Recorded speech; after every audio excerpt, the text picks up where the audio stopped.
যে 10 ছেপ্টেম্বৰত অসমৰ মুখ্যমন্ত্ৰীয়ে এটা এটম বোমা ফুটাব আৰু সেই এটম বোমাত গোটেই অসম কঁপি যাব, ভূমিকম্প হ'ব, এই বুলি তেওঁ কৈছিলে নহয়, হয়নে নহয়? আৰু তেখেতে কৈছিলে যে তেখেতৰ কথা যদি মিছা হয় তেখেতে পদত্যাগ কৰিব, মুখ্যমন্ত্ৰীয়ে পদত্যাগ কৰিব। গতিকে কাইলৈ দুটা ঘটনা ঘটিব বুলি ৰৈ আছোঁ।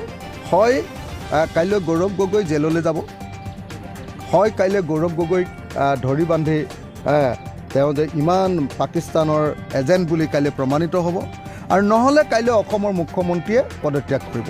এই দুটাৰ ভিতৰত কাইলৈ এটাটো হ'বই লাগিব, কাৰণ মুখ্যমন্ত্ৰীয়ে নিজৰ মুখেৰে কৈছিলে কথাটো, হয়নে নহয়? এতিয়া আমি সেইকাৰণে মুখ্যমন্ত্ৰীয়ে বহুতবাৰ কৈছিলে নে নাই? কমেও 100 বাৰমান কৈছে, হয়নে নহয় কওক? গতিকে যদি এজন মুখ্যমন্ত্ৰীয়ে দেককৈ মিছা কথা কয় যে তেওঁৰ ওচৰত যিটো বোমা আছে সেইটো এটম বোমা নহয়, এইটো ফাকা ফটকা যদি ফাকা ফটকা হয় তেতিয়াহ'লেতো মুখ্যমন্ত্ৰী একদম মিছলীয়া বুলি কাইলৈ প্ৰমাণিত হ'ব।